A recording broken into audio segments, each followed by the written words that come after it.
people don't walk around all day thinking, I've got 5 restaurants in my head, I've got 5 restaurants in my head, I've got 5 restaurants in my head. They only think about it when someone says, where should we go tonight? Or, you know, something's coming up. And people have different sets of restaurants for different occasions. For example, if you asked me any time of the year where we should go eat, I would say Smitty's Clam Bar in Summers Point. I love Smitty's Clam Bar.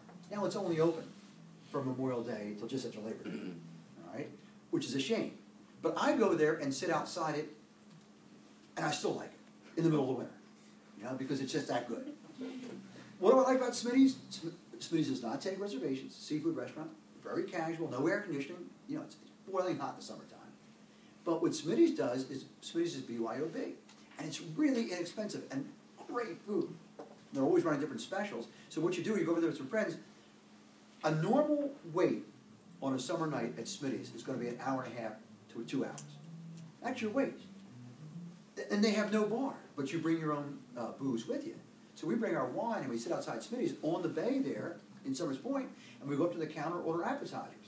I mean, we're full by the time we even go for dinner, which you wouldn't eat anyway because it's cheap and it's such good food. I love Smitty's. All right. Now, I don't think of Smitty's for every single occasion. For example, in a few years, I expect that one of my daughters is going to get married. I'm still going to think of Smitty's for that, because for the wedding. I mean, it's just that good. Now that I think about it, right? So, this group of restaurants that come into someone's mind when the occasion arises is called the evoked set. The evoked set. E-V-O-K-E-D set. And what we want to do through our campaigns is we want to maintain our position in the evoked set. In other words, we want to come to mind when someone says, where should we go tonight? And then, by using targeted campaigns, with coupons or texting or whatever, we're going to trigger the choice of our restaurant or bar over the other restaurants and bars in the evoked set. That's why I'm saying timing is so important here. So we not only have to know who our target markets are, we not only know what they like, we also need to know how to get into their evoked set. In other words, how to be in front of them enough so that we become part of their thinking process. And then we need to know the timing of their decision process in order to be there with the right trigger in order to get them to choose us over another one. So here's what happens.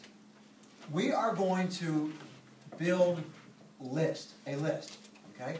Because we can't use targeted marketing, social media marketing, and email marketing and text marketing. We can't do that if we don't have a list, right? So the whole idea here is we're running 2 separate campaigns. We're running a campaign when it comes time to the evoked list and triggering a response, okay? But we're also running a campaign to get them onto our list. And we have to do just as much sales to get them on our list as we do in order to get them to make the decision at buy time. At buy time. So here's what we do. We're going to think of, all right, just like over here, when we've captured mental real estate, okay? We've captured the mental real estate, and we're in their evoked set. We're going to plant a trigger, and the trigger is going to be something that allows them to spread out the risk over more people. This is again where social media comes in. But in order to be able to do that, we had to first go up with a trigger to get them on our list. Now these triggers, let me give you an example. Suppose you're going to use FanMinder. You know, you've seen that already, right? Suppose you're going to use FanMinder, which is going to send out a coupon at just the right time. For example, suppose your market is young urban professionals, downtown location, Friday afternoon, staying for happy hour, and maybe for some entertainment or for some dinner at your restaurant. All right? When's the decision time on that? When might the decision time on that be? Might be noon. You're on your lunch hour, you call so-and-so. Oh, wait a second. You guys are younger people. You're texting all during work. Okay? Your favorite, when's your favorite time to text? Driving the car while you're putting your makeup on and eating a sub sandwich, okay, and stirring your coffee. So, so yeah, whenever that buy time, whenever that decision time is, you want to be slamming them with some sort of offer that triggers their response. Okay? But we can't do that unless we have their names on a list. All right? Now, to get them on the list, here's what we're doing. When someone puts their name on a list, what do they incur that they hate? When someone puts their name on a list, what do they incur that they hate? Junk mail. But it gives them, we talked about this word already, it puts them at what? Risk. Risk. All right? Why does it put us at risk when we give somebody our name or cell phone number or email address, that kind of stuff? Identity theft. What's that? Identity. Well, identity theft, yeah, but I mean, I wasn't thinking quite that severe. Harassment. But you're right, was that? Harassment. Yeah, you might be getting, you might be on a lifelong list you can never get off, and they're going to send you 25 things a day, and that's a risk. So you've got to establish a rapport with them. But what you have to do is you have to give them a big enough incentive to overcome the risk. In other words, you have to give them a what? Trigger that will get them to put their names on the list there. So because they're going to give up something of value, they're giving up their name and their privacy. So you have to give them something of value that's greater than that in order to get them to put their names on your list. Now, one of the things I like to use with something like FanMinder, or I like to have my people I work with use, with FanMinder is I like to have a table tent. Do you know what a table tent is? It's a little thing that's shaped like this and it sits on a table. Okay, it's got advertising on it. So it might talk about, hey, you're already at dinner. You came into this restaurant. You're not on our list. I'll tell you what. If you put your name on our list, we'll give you 10% off everybody puts their name on the list, we'll give you 10% off your bill tonight. That's strong. That's strong. You're sitting there, all I gotta do is give you my phone number, text. So you say, all you have to do is text, OMG, this is really some great deal, to 22489, or whatever it happens to be. Actually, you probably want to use a little shorter keyword than that. But so they're sitting there thinking, wait a second, all I gotta do is, our whole party can get 10% off? Sure.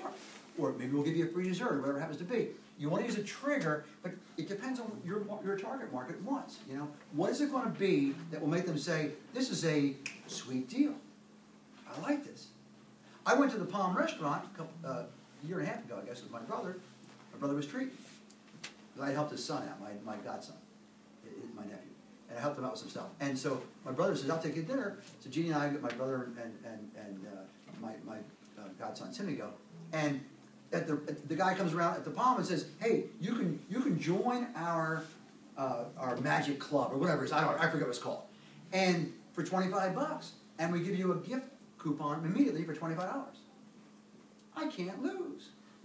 Or maybe it was even more than I was investing. I forget what it was, but it was a great deal. I'm thinking, hey, I'm coming back here.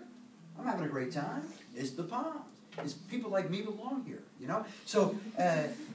And so I gave up my $25 and my name and my email address to get on this list, and I get these great specials from them. Plus, I got the $25 gift certificate.